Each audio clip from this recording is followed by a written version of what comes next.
Hello there. Good to see you. Thought for the day, Flemington Hallside Parish Church, Ian Cathcart. Glad you're here. One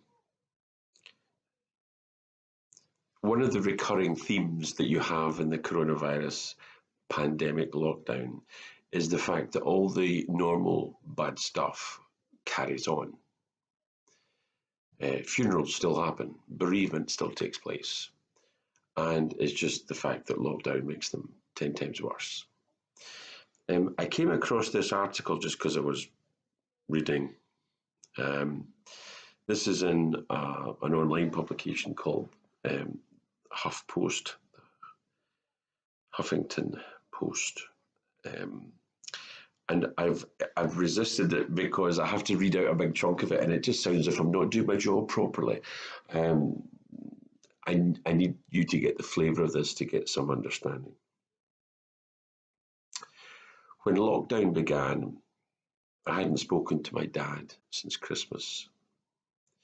It was a brief, perfunctory call. I talked to my mum more recently, but that too was strained, and I wanted the call to end as soon as it began. For 6 months, I've been in the process of reducing contact with both on the advice of my therapist and my own feelings. And this global pandemic will really test that decision. To an outsider's eye, I had a very lovely middle-class childhood. We had a leafy garden. My parents were both liberally minded, and they provided violin lessons, holidays in Europe, and a good education. We were the sort of family that always had a bowl of kettle chips on the table before dinner. I like them already. We read The Guardian and voted Green. But liberal-mindedness at parties doesn't really mean anything behind closed doors.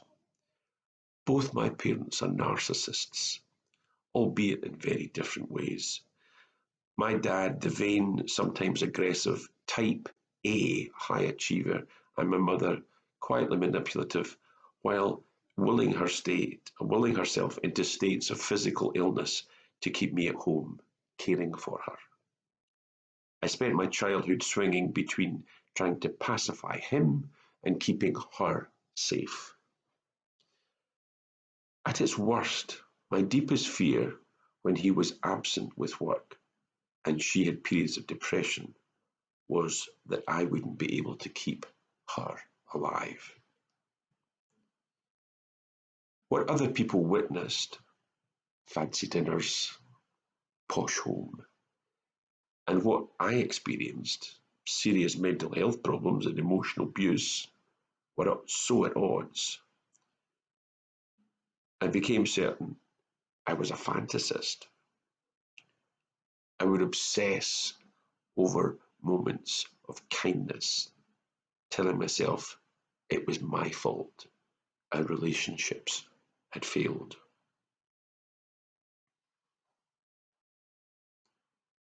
What would a Christian do in that situation? Maybe you're in that situation. Might not be a parent, might be a sibling, might be a child. It can be all kinds of situations. One of the things that I had, not in Glasgow in my time here as a minister, but when I was in the East Neuk, was a situation where two family members, two siblings fell out. I really fell out. And then the time I was a minister in Pennycook, there was an individual who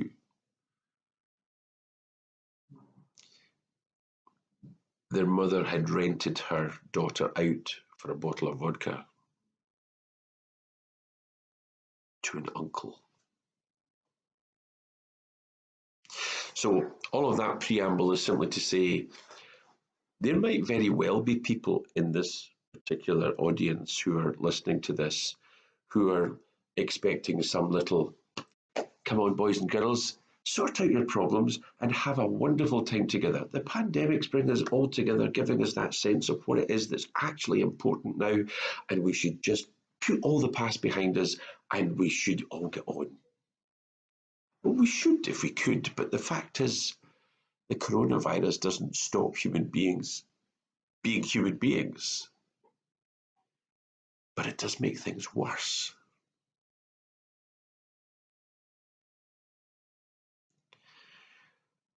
The woman I knew in Pennycook, I advised her to never speak to her mother or father ever again.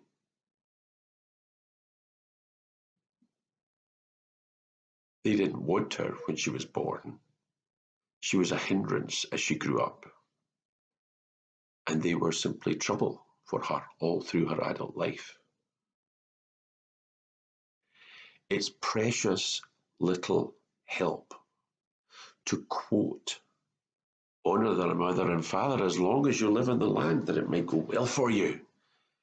The fact that it's a commandment doesn't stop the fact that the overriding issue for most people is that we live in a fallen world.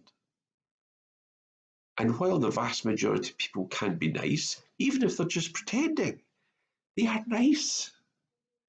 Whereas some people are genuinely, because the fallenness of this world has hit them so hard,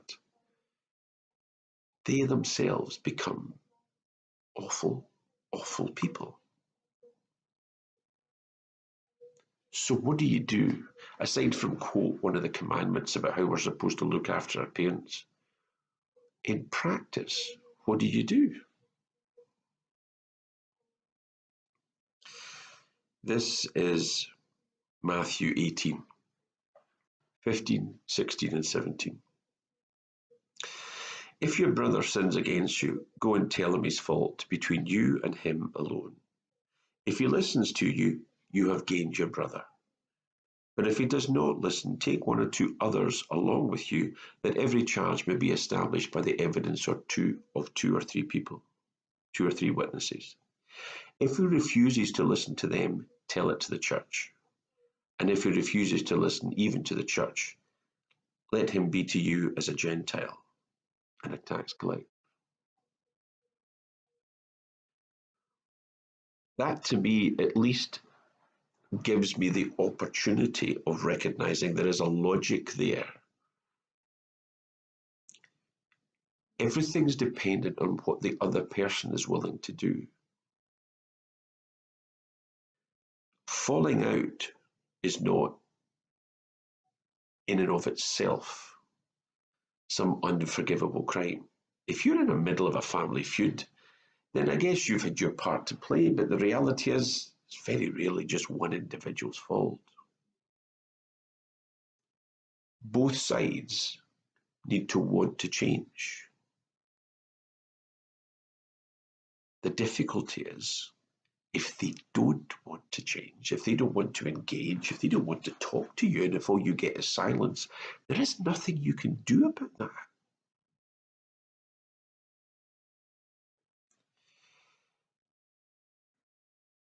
The only caveat, let's just think about that, I would add is Ecclesiastes. On the hall of my mother's wall, I'll start again. On the wall of my mother's hall, there's a passage from Ecclesiastes, the famous one from chapter 3.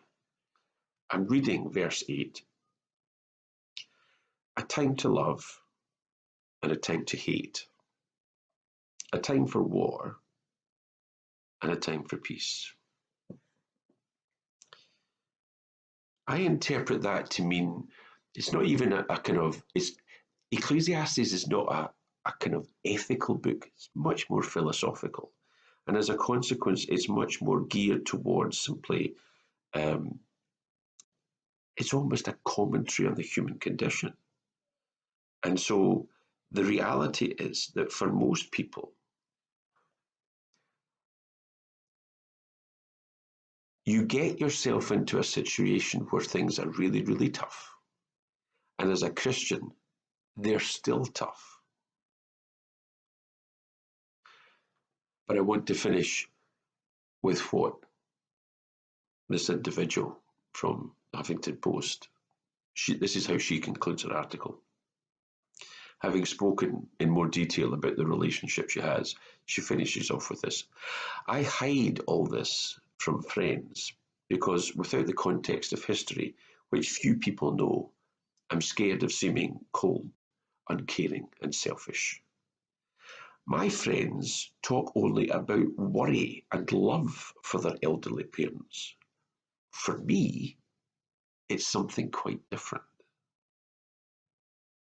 I don't necessarily have the luxury of time to figure this out. I can't pause a global pandemic while I come to terms with our shared past. So for now, I swing between worry, sadness, and hope for a time when normality returns as a backdrop to this conundrum. And here's the most important line. Until then, once a week, I will try to pick up the phone. I think Matthew makes it clear the most important aspect of the Christian in this situation, but equally, I'd have to say humanity in general, you must be prepared to engage. But there are times when even engaging is so painful and so difficult and so fraught that isn't something that people feel they can do. That's where I think Ecclesiastes applies. There will be times when you cut ties. I can't do this. Even if I'm willing to morally admit that I should, I can't. And quoting one of the commandments doesn't change anything. However, I'm asking, I hope with some understanding of how complex these things can be, I'm asking, during this pandemic, is this a time for war? Or is this the time for peace? Is this the time for love? Or is this a time for hate? Can I suggest that you want to make sure, if you possibly can,